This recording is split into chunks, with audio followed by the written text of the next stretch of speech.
So what we're gonna do here now, that primary wire, she's black, but she's not damaged, so we don't have to sleeve it. I don't know what we got on that for tension. Put my hot stick underneath. I could go down and get a hammerhead, but we'll see how much tension's on this. Oh, she's quite a bit. That's pretty. Oh, she's coming.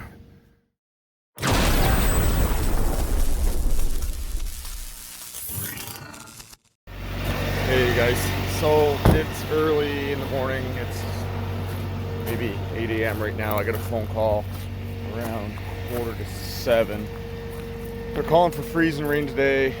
We've got a few guys that are on standby for the nighttime, a few guys on vacation because of the holidays, and pretty limited for crews. So I'm a long ways from town, like an hour and 15-minute drive from town, and we got this tree right on the primary. It was on fire, pretty good. We can see there's still some smoke rolling off it there. Just barely see it. It was still glowing red there about 5 minutes ago. But the problem is, that's a big tree. That tree's really, it's too big to be messing around with hot sticks and gloves kind of thing. That big enough you need a chainsaw. But the reason I wanted to document this particular call today is I'm going to attempt to cut that tree, and we should be able to do it safely while following all our procedures. Oh man, look at that. That rain is starting to freeze. So, first off, safety, 100%, the most important thing. And no matter what the situation, even if we're short on guys, even if something's on fire, if I can't look after the situation safely, you don't do it. You call for backup. There's absolutely zero issues. The boss, the office has zero issues with sending another guy out to help me. But if I can tackle this on my own safely, it does help everyone out a lot. Also, like I said, I'm about an hour and 15 minutes out of town, probably an hour and a half from the office. So we're going to attempt it, even if it takes me a half hour to cut it. It's still more efficient for everyone if I pick away at it. So what we're gonna do, as I arrived, first thing I did was open the line. There was firefighters on scene here. They gave me the exact pole location, sent a few pics of the tree. It was on fire, so I opened the high voltage line on the way in. Next, what we're gonna do, we've got our proximity indicator, so we're gonna turn that guy on. We're gonna confirm. I'm going to put up to 12 kV. It is a 12 kV system, 7200 volts phase to ground in that line. We're going to check for potential in that line. We're not going to be installing any grounds. I don't have a work permit, so we have to treat it as energized at all times. And then we're going to use a tested hot stick with rubber gloves, and we're going to attempt to chew through that big fella. So the easiest way to attack that, if we cut it as close to the primary as possible, I should be able to take my stick afterwards and pop that primary out from underneath. So let's head up in the air and take a closer look here.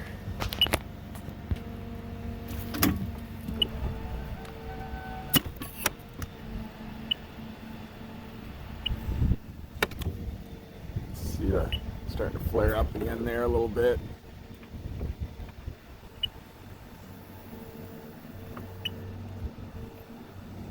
Yeah, she's still pretty hot in there. If I have a real hard time cutting through the top side of that, I might try it from underneath where it's already burning. Should be a lot easier to cut through. Hopefully that primary is not damaged.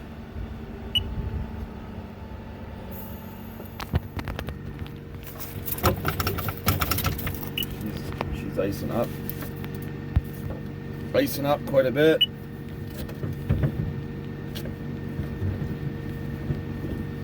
So something that's kind of new to our tailboards. I am by myself, so I'm not going to have a tailboard conversation with our guys. But on any job site, you want to identify high energy hazards. And on this job site, we've got two high energy hazards right off the bat. One of them being, I don't want to put myself underneath that tree as I'm doing any cutting. And the second one is, of course, the high voltage. which we've eliminated that hazard by opening the sideline, and we will check for potential. So this part, pretty straightforward.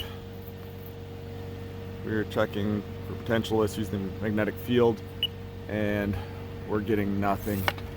So we'll shut this guy off, and we're gonna start cutting. What I'll do at first is strip down some of those branches. They should come off pretty easy.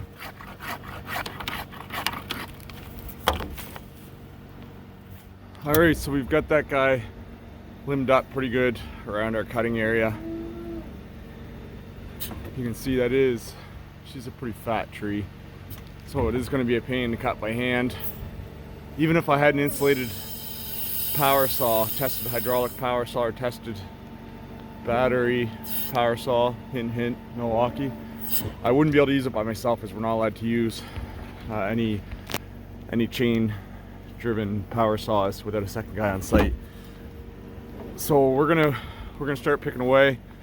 I won't film the whole thing of me cutting. I'm pretty sure you guys don't want to see the blade going through for the next 20 minutes, but we'll see how she goes. So basically what we're gonna do here, I have to keep 2 feet 1 inch from the high voltage. That top section of this stick is tested. We've got our 20 kV gloves on, and we're just gonna take our time so I don't get too winded. I'm getting old, you know. And slowly chew our way through that 6-inch log. As I said, it's gonna be a pretty painful process, but it'll be a lot quicker than waiting for someone to drive in from town. I could, if I was cutting this with a chainsaw, I would take some weight off up here, I would cut it again down around here, and then I would do an undercut right about here and let the primary snap that off. What we're gonna try and do today is get all this weight off here. Hopefully that cut is gonna come out through here, kind of close to that knot, which might get tricky, but hopefully it's rotten enough.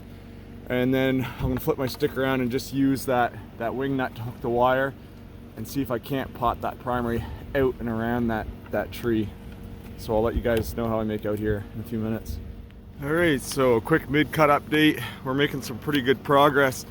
I'm hardly even putting any weight on that, so I don't tire at my shoulders. And you can see with each swipe, we're getting a little bit of sawdust, a couple hot embers coming out. As soon as that gap starts to open up there, we should be able to go up the top of the tree and snap that right off. But she's coming. Great, well that went really good. I was actually only cutting for 3 or 4 minutes. Pretty bad that I'm winded from that. I was gonna capture a shot when I hooked the top of the tree to pull it off, but I didn't even have to. As soon as that gap started opening up, she fell off. So what we're gonna do here now, that primary wire, she's black, but she's not damaged, so we don't have to sleeve it. I don't know what we got on that for tension. Put my hot stick underneath. I could go down and get a hammerhead, but we'll see how much tension's on this. Oh, she's quite a bit. That's pretty. Oh, she's coming. I think we're gonna be able to get her here.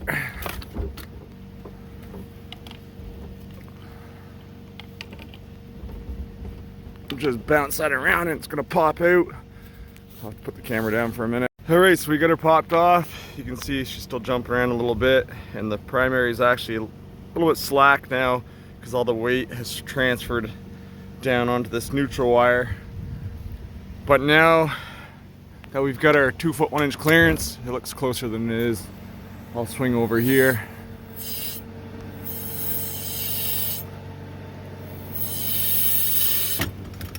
So you can see that there's about 3 or 4 feet from the primary to that tree. We do have quite a bit of tension that transferred down onto the neutral.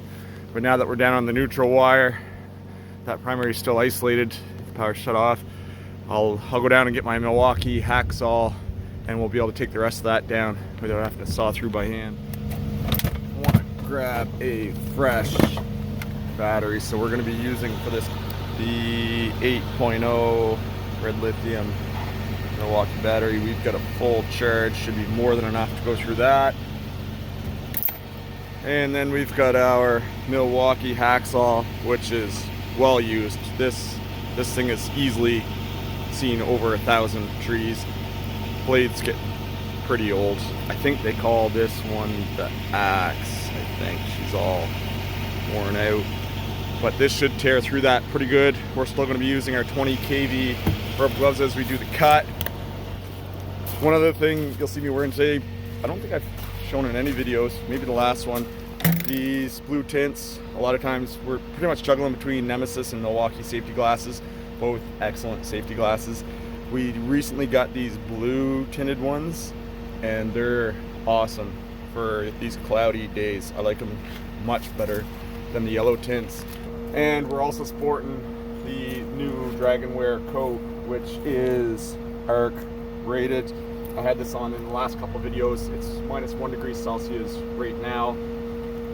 Big thing I love about this coat, I don't really know if it's waterproof or not. It's raining out, I'm dry so far, but it's got a real slim fit. It's low cut, perfect for putting on your hooks and climbing, working out of the bucket. It's not all bulky around the harness.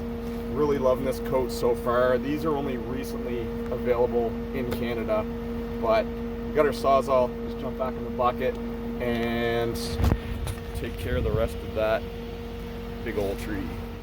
Our biggest hazard now that the primary is clear will be the tension on that neutral wire.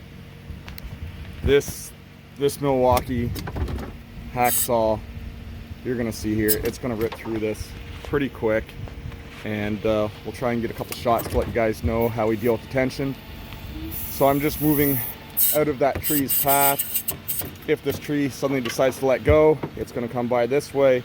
It's gonna miss my boom, it's gonna miss me. The neutral wants to take off that way. So I'm not in the danger zone from anything that's under any tension. And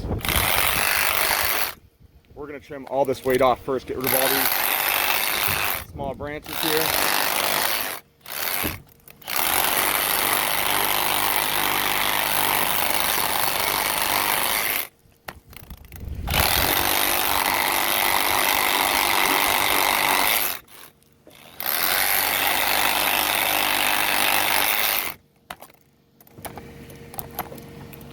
So you can see this thing's ripping through that tree pretty quick. Basically want to shave off every little bit we can.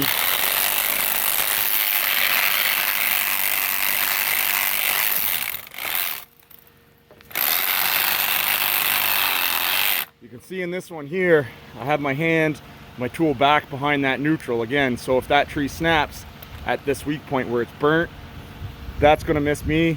That neutral's gonna take off out towards the woods and I'm not in its path.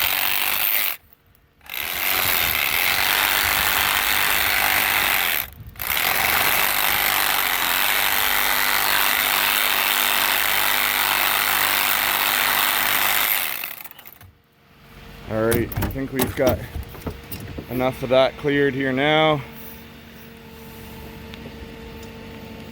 That rain's starting to come down pretty hard, starting to freeze on the boom, on my boom as well. A couple other little cuts we'll do here.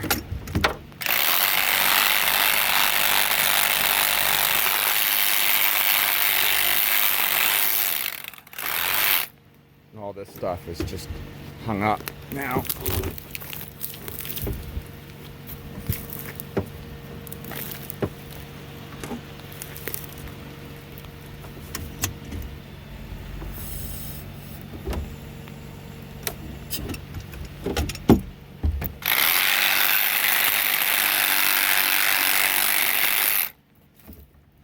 So we're going to cut this as close to that neutral as possible.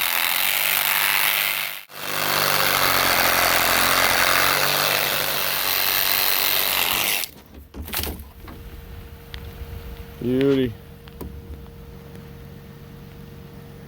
Now, how much tension have we got on this guy?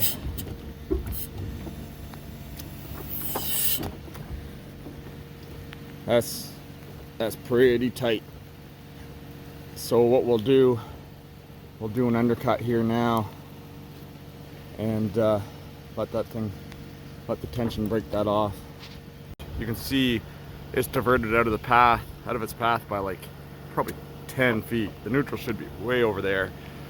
So again, some hazards to mention.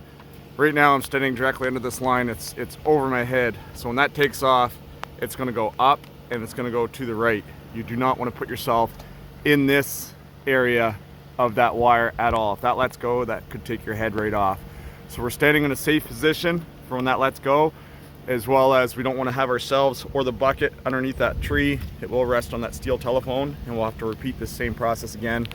But if something lets go, I'm not in any of the high energy paths of the tension of the wire or the tree. We're gonna finish this off with an undercut. So a lot of times I'll cut it up a little bit higher, but we're gonna cut right down here and we're gonna leave the bark intact up there. So that's gonna peel backwards and that wire is gonna take off in that direction there. If this primary was energized, we would not be doing this, because when that takes off, there's a chance it could bounce up and hit the primary. So in that case, what we'd do, we'd run a hand line from the neutral down to the tow hook of my truck. We'd run it right back on the ground there to have my truck backed up a little bit. And that way there'd be zero tension on that neutral. If this was a much bigger wire, and I can still move that so the tension's not too crazy. If there was a couple 100 pounds of tension on that, we would secure it with a rope and release the tension slowly.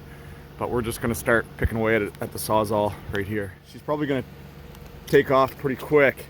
So you wanna make sure you're cut. This blade, as it's going in, I'm perfectly parallel with those lines, so it doesn't tend to fold back towards me at all.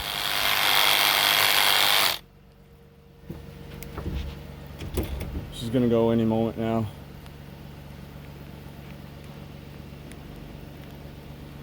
You can see the gap is starting to open up a little bit, so might take a little bit more coaxing here.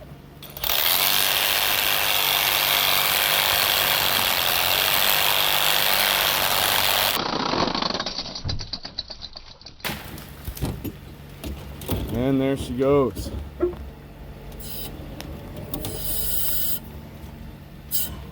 And now we repeat that same process again with the tree here on the telephone. All right, so just a slight change of plan here, guys, as I do have I have 5 more trouble calls that came in already, a couple more no power calls. This line's all out of power, so here's what we're gonna do with this guy. The tree now, that's getting pretty big. That's pretty well the full length of my Sawzall blade at this point, and we're getting so that there's, well, it's not too crazy bad, but for this last cut where it is just on the telephone wire, we're able to close the line in. We got all kinds of clearance from the primary neutral. This is not going to hurt that telephone any, so we're going to pack it up. We're going to head to, well, I'm going to go close the line in, get these people's power back on. You can see the telephone's tangled up in that other tree right there as well. A lot of stuff going on here. We're not going to waste an hour trying to get this guy off. It's also getting to the point where it's a little large. It's getting more and more of a safety hazard. So we're not going to attempt to cut that down there and release this telephone. We're going to go back. I've got a pole saw on board, but I have to have a second guy on site to use that. So we're going to get the power back on to the people. We're going to get some power back on and some other calls. We'll come back here later today or tomorrow and remove this big old chunk of wood off the telephone when we've got a bit more time and a bit more help. Just wanted to show you guys that call. There's often ways you can do things safely. Just biggest thing is follow your procedures with the company you work for.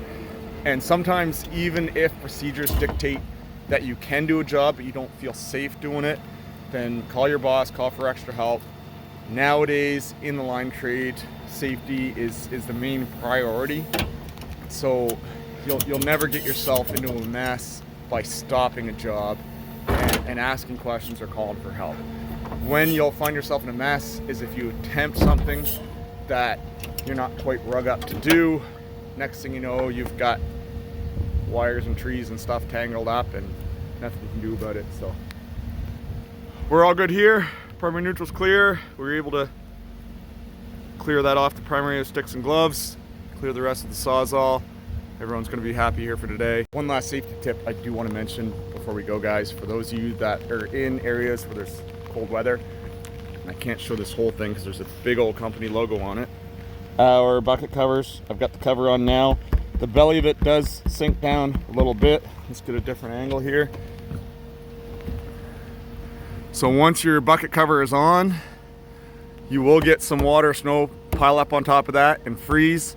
You've got to check that every time you take off with the truck. If you're sitting here for a while or if you leave home, there could be a big old slab of ice sitting on top of that. You take off down the road and that big old slab of ice lands in the windshield of a car. Super dangerous. So guys, every time you park the truck, you get some snow, some weather, or sitting at the house all night, at the office, before you take off, make sure to check that bucket cover every single time. Very important. Raining pretty hard, still dry and warm underneath my new coat. Thanks for stopping in as always, guys, and we'll see y'all soon.